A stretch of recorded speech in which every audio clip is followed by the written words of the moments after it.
jama'a barkamu da warhaka, barkamu sake haɗuwa cikin sabon bidiyo namu na limit of function. Mun shiga wani sabon topic wanda ake ce masa limits, wanda yau za mu fara yin first example a kansa. Za mu fara bayani akan limit. Mene limit?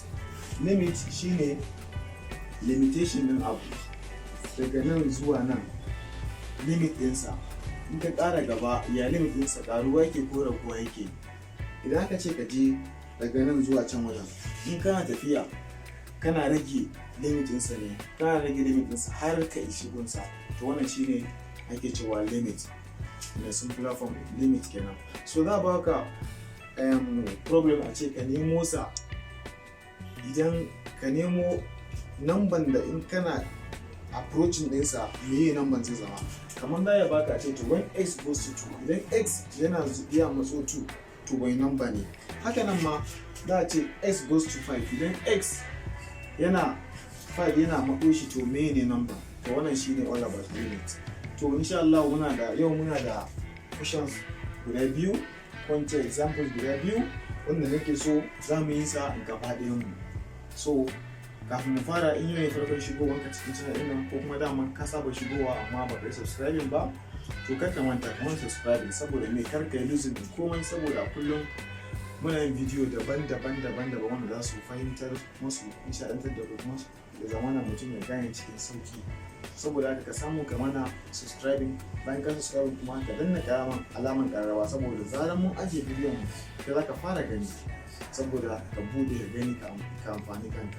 Mun gode. So za mu fara da example 1 mu ga shi kuma ya yake. So limit of x goes to 2 is what? X squared minus 4 all over x minus 2. So looking at this, idan muka ga wannan, idan muka yi plugging in 2 a x namu, za mu yi ending a 0 over 0. Idan ka ɗauko 2 nan ka saka a nan, zai baka 2 squared. So 2 times 2 is what? 4. Now 4 minus 4 equals to 0 all over. In order to 2 in the Kasaka, 2 minus 2 equals to 0. And one thing in limit, 0 is undefined. 0 is undefined. But like your answer is equals to 0 over 0. But no, this is undefined. It's undefined. It's about you are 0 over 0.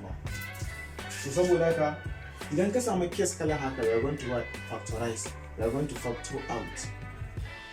Here is x squared minus 4. So we are going to factor out this. That means factoring in our numerator. That's it. So we are going to factor out the numerator. So therefore, x squared minus 4. We are only factorizing this. We all know that here is x squared. So definitely here must be x. We are going to open two brackets. Now we put the bracket in there. Then over x minus 2. That means factorizing in Nasamana. So idan muka bude shi, mun san nan first term inside is what? Is x squared. Za mu saka nan x, nan ma za mu so mu saka x a nan wannan. Wanda idan muka ce x term x zai ba mu x squared. Sai kuma fa nan is minus 4. So definitely minus 4 minus 4 da mana minus 2 times plus 2 shi yawan minus 4.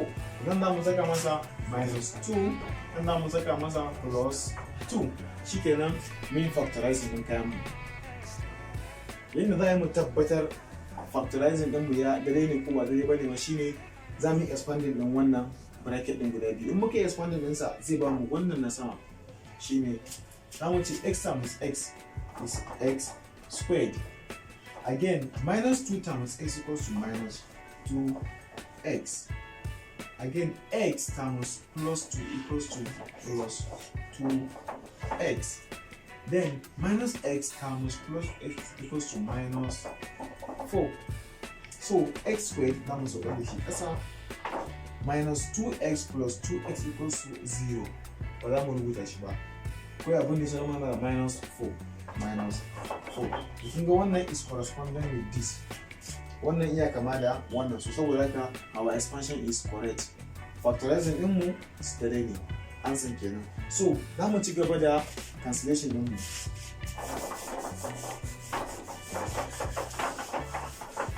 So idan muka ga muna da x minus 2, x plus 2 and x minus 2. So this will cancel this.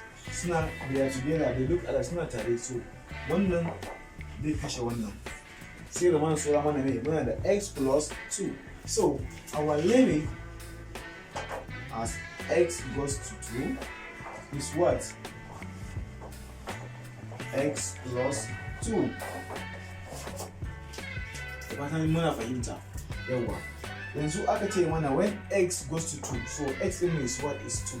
So that's 2 plus 2 equals to what? 4. So our limit as x goes to 2 is what? Is 4. So that's it. Very, very simple. Mun gama da wannan. Za mu je example na biyu. Mu shi kuma ya yake. So example na biyu nan kuna ganin sa kun ga shi is not fraction. It's not fractionalized kamar da ake fractionalize in wannan. It's a what? It's a what? It's a direct. So saboda haka za mu yi direct factorial. Za mu yi direct wannan substitution. In muka yi direct substitution zai ba mu answer wanda muke so.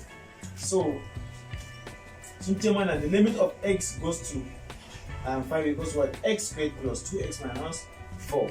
So our x is what? Is 5. So here that much equals to 5 squared plus what? Plus 2.